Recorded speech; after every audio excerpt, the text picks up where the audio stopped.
My apologies. That was, again, being cut off not by myself. I didn't do it to myself this time. That was my wife actually knocking on my door. Obviously, we got our communications crossed, and she didn't realize that I was recording a lecture. So, anyway, this will now be week 7, lecture 2, part 3. And my apologies. So where were we? We were with Charlemagne and him and Einhard, his biographer, proclaiming him as King of the Franks, first and foremost.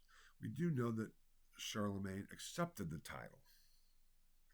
And even if indeed there was an element of true historical reality in Einhard's representation, Charlemagne did not say, "No, Pope, I'm not going to be a Roman emperor. I'm King of the Franks." He accepted it and became known then as the emperor and the empire of Charlemagne.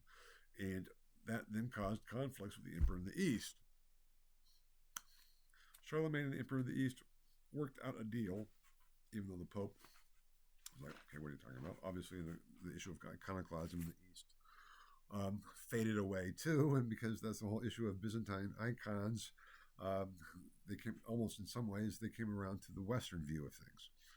Or went back to their previous view of things. So there's a blip of, let's say, philosophical, theological controversy in terms of icons that was the context for the crowning of Charlemagne, and then it went back to the way it had been before, and there's no problem conflict, even though the conflict between East and West remained. We'll talk about it later. There was an official split known as the Great Schism of 1054. Where the eastern and western halves of the Roman Empire, or by this time it was the Holy Roman Empire, and the Byzantine Empire agreed to say we're no longer even going to try to assume that we're one and the same. But at this time, under Charlemagne, there is this assumption that there's still the United Empire. And so the agreement that was reached between Charlemagne in the West, Latin West, and the Emperor in the Greek East was that okay? The emperor in the Greek East was kind of upset about it all, but said, okay, we can work on this, and fine, we can be co-emperors then. Now, there was precedence for that, going back to Diocletian and the Tetrarchy, and then after Theodosius splitting the empire between his two sons, Honorius and Arcadius. We had 2 emperors, East and West. And that goes all the way back to the Roman constitution of 2 consuls. So there was precedence for this. And so the emperor in the East, in his own mind was like, okay, we'll continue being emperor. I'm still Roman emperor. And in the West, it's like, no, Charlemagne's emperor. And even though there was an agreement up at the higher levels especially with the Pope, it's like, no, you're the Roman emperor. This concept of empire, of the continuation of Rome, is going to be so important for the further development of the West, as I think I've stressed again and again. So when we talk about the fall of Rome, what are we really talking about? We have to keep that in mind as well. So that is kind of this whole development. And it is at Charlemagne's court, especially after 800, where we first start finding references to the Christian empire, the Christian people. I think back with Rome, talking about the Christianization of Rome, I said there's a big distinction to make. Because with Rome, the Roman Empire became Christian. With Charlemagne, we have discussions of the Christian empire, Imperium Christianum. There is a huge distinction, even though it's very slight, but a huge in terms of its importance. Because all of a sudden, it is not that there's this empire that then became Christian. Because if you have this empire and that then becomes Christian, it can also then become no longer Christian, go back to being pagan. It can become Islamic, it can become Jewish, it can become whatever. But and still retain its identity as the empire. But with a Christian empire, that's one of the same thing. That's the fusion of Christianity and the political hegemony of, in this case, Charlemagne. The Christian people, Populus Christianus, the Christian people. Well, once we have this adjective being joined inherently with the noun, either the people or empire, that is where we really have the full-fledged emergence of Christendom that was being prepared for, as I talked about in the previous lecture, but now with Charlemagne is fully established. The Christian Empire. That's important. Now, I said the scholars at Charlemagne's court started referring to his realm no longer as the realm of the Franks, the kingdom of the Franks, but as Christianitas, as the Imperium Christianum, the Christian Empire, which was identical with Charlemagne and Charlemagne's empire. That is going to be important as we go further. But these scholars did other things, and Charlemagne did other things rather than conquer all the way through, and et cetera, et cetera. And these scholars were at Charlemagne's court because Charlemagne brought them there. And this, he did so to basically establish and bring about and affect what later scholars have referred to as the Carolingian Renaissance. Now, the term the Carolingian Renaissance was not one that was used at the time. It's a later development. It was, I think I may have mentioned the whole origins of the term medieval, being first with the Italian humanists and then with Jacob Burckhardt and his followers in the 19th century, and basically Renaissance scholars, referring to the Middle Ages as dark and everything else, which is absolutely wrong. And in 1926, Charles Homer Haskins, an American medievalist, wrote this book called the Renaissance of the 12th Century, which was a controversial book, showing basically that a lot of the developments that had been attributed to the 14th, 15th century were already there in the 12th century. Fine, all well and good. But then other scholars said, well, wait a minute, if we want to go back to origins, we have to look back and see that there was this Carolingian Renaissance. Because a lot of the developments that Haskins talked about in the 12th century had their origins in what was going on at Charlemagne's court. That being said, the point is here that Charlemagne was aware that there needed to be development, that there needed to be improvement in the education and in various other aspects of his realm as a part of this issue of standardization. He had already standardized the laws and the administration, and then he starts to implement this concept of standardization within the intellectual, religious culture of his empire. And he knew that the key to doing so was to establish schools and the basis of schools and scholarship. He established a palace school at Aachen, namely a place where people could go to be trained to be priests. Because if you have people who don't know what they're talking about, that's not going to be good for Christianitas. It's been debated whether Charlemagne could read or write himself. He certainly understood Latin. As according to Einhart, his favorite book was Augustine's The City of God, which he had read to him in Latin. And so he could certainly understand the Latin orally. Whether he could actually write Latin is another issue. He probably could speak it. There's still that issue that Latin is a living, developing religion or language, and it was the language of diplomacy and everything else. So he could sit and listen to someone reading Augustine's The City of God in Latin and at least get something out of it. Supposedly that was his favorite book, as I just said. And there are very few people around today who could listen to someone reading this De Civitate Dei to them and understand it and follow it. Reading it, yes, there's a fair amount number more. I can read The City of God in Latin, but if someone started reading it to me, I could not really understand much. Charlemagne could, even though he might not have been able to write it or read it, maybe. Anyway, but the point is he realized that education was important. So he establishes this school. If we talk about any period being a dark age in terms of Europe, and doing so qualitatively rather than like with the Greek Dark Ages, simply no sources, we can refer to the 5th, 6th, or later 5th, late 5th, 6th, 7th, early 8th century as being a dark age. What do I mean by that? I mean it is the time when, based on the model of classical culture and learning of Greece and Rome, there was very little awareness of that. A lot was lost. There's two where I said that referred to, I think, last lecture to Boethius, trying to translate all of Aristotle and Plato into Latin, which he wasn't successful in doing.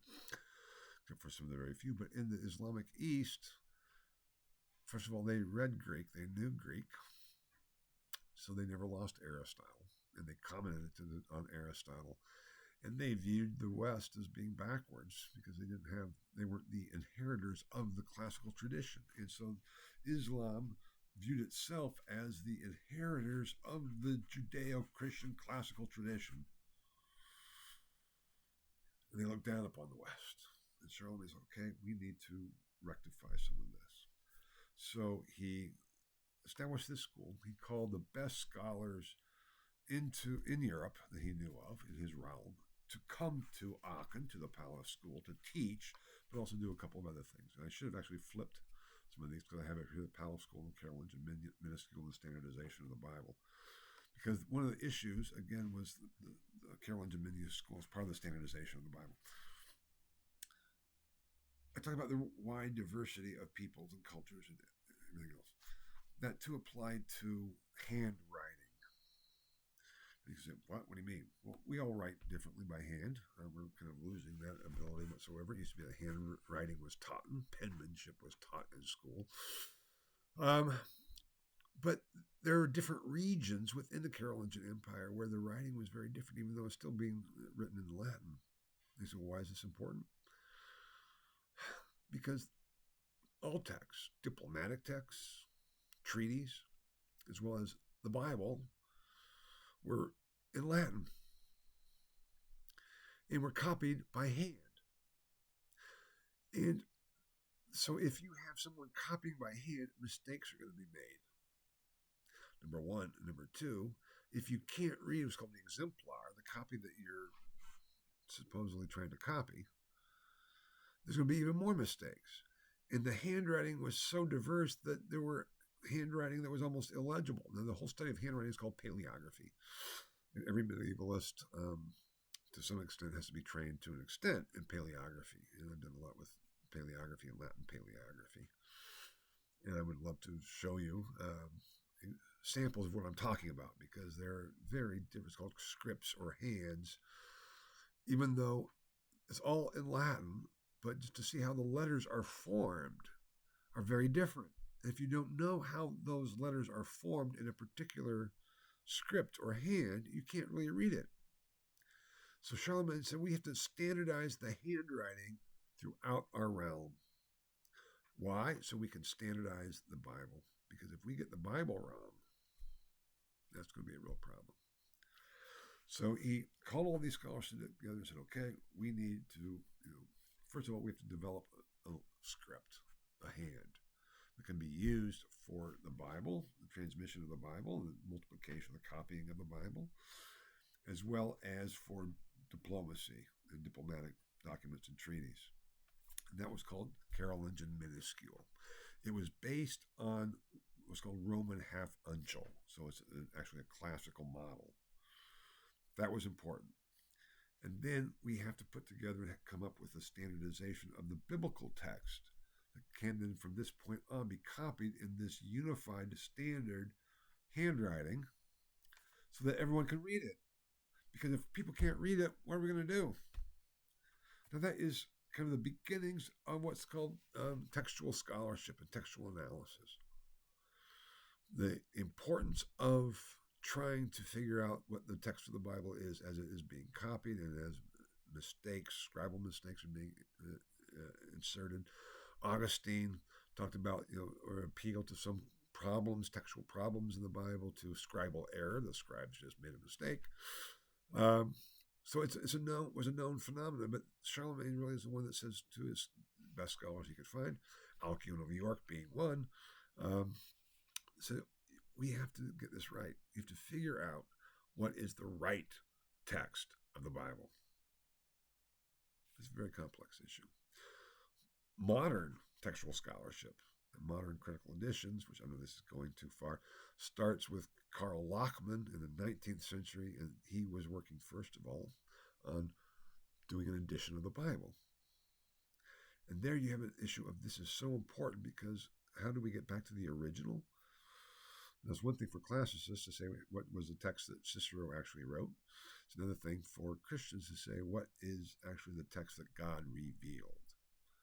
So was a lot of effort to going into both in the 19th century now with Charlemagne, going into determining what that authentic text was and how that was the basis for then all else, all the theological proclamations, all the preaching, and et cetera, et cetera.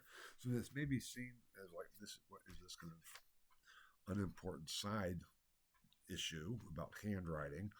It is central for the whole shebang, so to speak, because if we're talking about a Christian empire, how we understand what Christianity is, and we can't do that without having an understanding of the Bible. We can't have a standard, unified understanding unless we have a standard text. That's what that was about. But to do that too, we need to have textbooks. We need to have a standard educational program. So Charlemagne also tasked his scholars that he brought to court with standardizing the text or writing textbooks for teaching. And a lot of the medieval education from this point on then were based on these Carolingian textbooks of the seven liberal arts. Once you have a unified educational system, reading the same thing, just think about what it would be like if every Western civilization course in the country used the same textbook and used the same lectures. On the one hand, it would provide a unified understanding of the development of Western civilization, uniform throughout the entire country. On the other hand, it would certainly limit different interpretations and understandings. And so there's a lot of negatives associated with that too. But the positives is there would be a common culture, a common understanding of frame of reference that we could refer to. And that is too is an issue of power. If we can control what is being taught, it's a big issue. Talk about the culture wars today. A lot of that is over the same issue. What is being taught and how should it be taught? That's the whole basis of the culture wars, or one of the bases of the culture wars. Here with Charlemagne, they recognized that we need to have a standardized educational system. We need to have a standardized issue of the Bible, and that's what he was going providing, and that was what was being called then the Carolingian Renaissance. All these different aspects, the liberal arts, the standardization of the Bible, the development of Carolingian minuscule, and then this palace school as beginnings at the center of all of that. It was a real flourishing of culture, this emergence of Christendom and the Christian empire under Charlemagne. And it was really a pretty heady time in Europe, because this was the culmination of so much development from 476, the last emperor in the West, to then the new emperor, Charlemagne, this new concept of the Christian empire, the Christian people, which was reassessing, appropriating the classical heritage in their textbooks and in their school systems. It was not to last. You have here the breakup of Charlemagne's empire, because with the Carolingians, and this was to continue for a while, it was still a personal empire. And so when Charlemagne dies in 814, at the same time as I forget all the different dates, but he dies in 814. The empire went to his only surviving son, Louis the Pious. And Louis tried to, continue his father's realm, not all that successfully. And these monikers of the Pious, and as we'll see with Louis's sons, even fun ones, Charles the Bald, Lothar, and Louis the German. These were sons of Louis the Pious, or grandsons of Charlemagne. It would be divided further. And so there's a real division and breaking up of the Charlemagne's empire based on inheritance. Because if you only have one son, it's easy. So Charlemagne had one surviving son, Louis. It all goes to Louis. But then when Louis had, well, first of all, there's three up there because those were the three surviving. He had four sons. Charles the Bald was a son with a different mother, so there's tensions there already. But the three surviving sons are fighting already over who's going to inherit their father's empire. who had inherited his father's empire. And they're doing that while they're alive. This is like, gets back at these Franks. And we have several different alliances of brother fighting against brother, and brother siding with the father, fighting against the other brothers, for how is this empire going to be divided once Louis the Pious dies. And there was a lot of tension and fighting, and it could not be determined. It gets really messy in terms of quote unquote family values. It was only settled after Louis dies, with the continued fighting of the three surviving sons, but settled in the Treaty of Verdun in 843. Where they basically said, okay, none of us is going to win. But just as the mess that occurred after the death of Clovis, back with the Merovingian world, which Clovis's empire just kind of disintegrated into his heirs and conflicts over who should have authority and power. So it did it after Charlemagne, and then Louis the Pious, and then his three surviving sons. But the Treaty of Verdun in 843 settled the issue. It went like this. Charles the Bald got the western part of the Frankish realm. Louis the German got the eastern part of the Frankish realm. And Lothar got the central part of the Frankish realm and the title emperor. So that Charles the Bald was king of the Western Frankish Empire, and Louis the German was king of the Eastern Frankish Empire. But they were not emperor. Lothar was emperor. But his territory was very small. Now, in both the written lectures, and I think in the textbook too, there's a map of the divisions of Charlemagne's empire and the Treaty of Verdun. Look at that well, because what we see is that the Western kingdom of the Franks of Charles the Bald would develop into quote-unquote France. And the eastern kingdom of Louis the German would develop into quote-unquote Germany. And the central part, the area of Lothar, was fought over between Louis the German and Charles the Bald as the territory of Lothar, or Lotharingia, or in French, Lorraine, the Alsace-Lorraine, which Germany and France have been fighting for up until through World War I, if not World War II.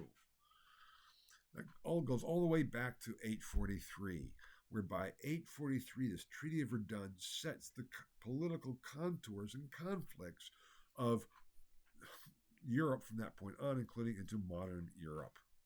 That's how important this is. Also, it's important because the Treaty of Verdun is the first diplomatic document we have that is extant not only in Latin, but also in early French and in early German. Because Charles the Bald realized that his nobles and peoples couldn't really understand the Latin, and Louis the German realized that his nobles couldn't really understand the Latin, so they had it translated into the vernacular. And so it's the first diplomatic document. I mean, Latin still remains the language of diplomacy and of education, scholarship, and everything else.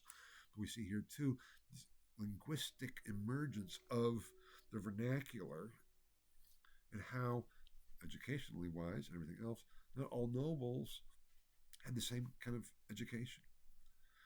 Because we're not talking about, the common people and the artisans. We're talking about Charles the Bald, his leading nobles couldn't read the Latin. Yeah. And the same with Louis the German. Lothar, we don't know about that. Or I don't know about that. Still, it's kind of a region that was bilingual, one or the other. Anyway, the point being is the significance of the Treaty of Verdun that I want to emphasize, not only for understanding the breakup of Charlemagne's empire, but the further development, therefore. And we'll be coming back to this as we go through later lectures, later political divisions, because everybody still theoretically was under the emperor, but with two different separate kingdoms, and on we go, and we'll talk more about that as we go along. That's it for today. Next week, I'll be talking about basic structures of Christendom. My apologies for the three-part nature of this lecture. I'll do my best not to have that happen again, but I hope it can all work together, part 1, part 2, and part 3, and so we'll go from there, doing the best we can. I'm doing the best I can in any case. So if you have any questions about any of it, please just let me know, send me an email, we'll go from there. But otherwise, enjoy. And I will see you again before too long with week 8, lecture 1. Thank you so much.